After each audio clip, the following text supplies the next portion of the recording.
Welcome back to Yahoo Finance Live. We are keeping a close watch on one of the most high-profile white-collar criminal trials in history this morning.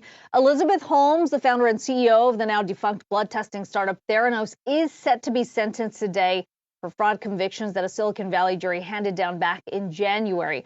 Holmes now faces up to 20 years in prison. Yahoo Finance's Alexis Keenan is live for us in San Jose from the federal district court there. When do we expect that to come down? Well, Akiko, this trial has been anything but short, and that could be anticipated today, too. Now, we could learn as soon as a few hours, 2-3 hours from now, the fate of Elizabeth Holmes. She is set to appear here in the San Jose courthouse, where a jury in January handed down 4 guilty verdicts on criminal fraud. She's facing 20 years in prison, as you said, on each of those charges. Now, technically, each of those charges carries 20 years. That would be 80 years, but all of the criminal legal experts that I have spoken with have said that she should not face anything near that. Now, she started Theranos in 2003, and she worked for about 15 years to try to make her blood testing company offer miniaturized blood tests. However, the jury found that she fleeced investors out of hundreds of millions of dollars by lying to them about the capability of her blood tests.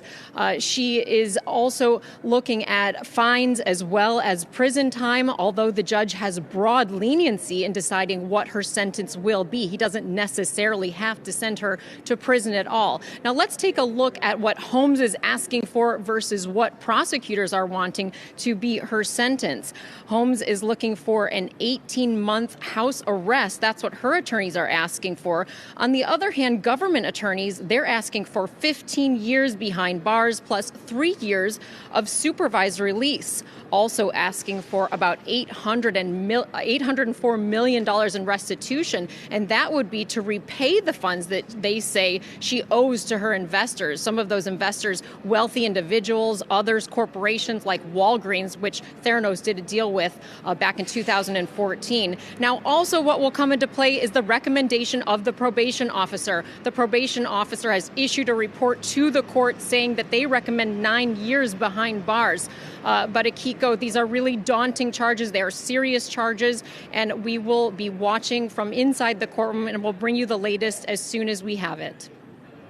Alexis, really quickly, Elizabeth Holmes certainly not the first one in Silicon Valley to be accused of fraud here, but I know a lot of people are watching this to see what this means for potentially other cases. What are the implications, you think? Yeah, this case certainly has broader implications for Silicon Valley and founders at large.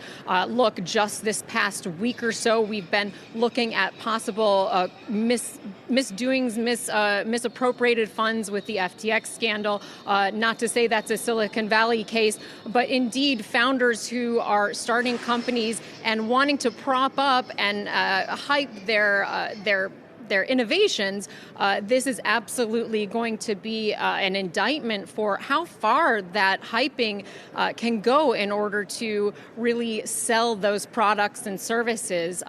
Some of the past cases that would be similar to Holmes in terms of financial fraud, those average around 16 years behind bars that those defendants have seen. So these are just very serious charges, but certainly they will be a predictor perhaps of what's to come for founders in the future. Okay, look forward to your coverage throughout the day. Alexis Keenan outside the courthouse in San Jose. Thanks so much.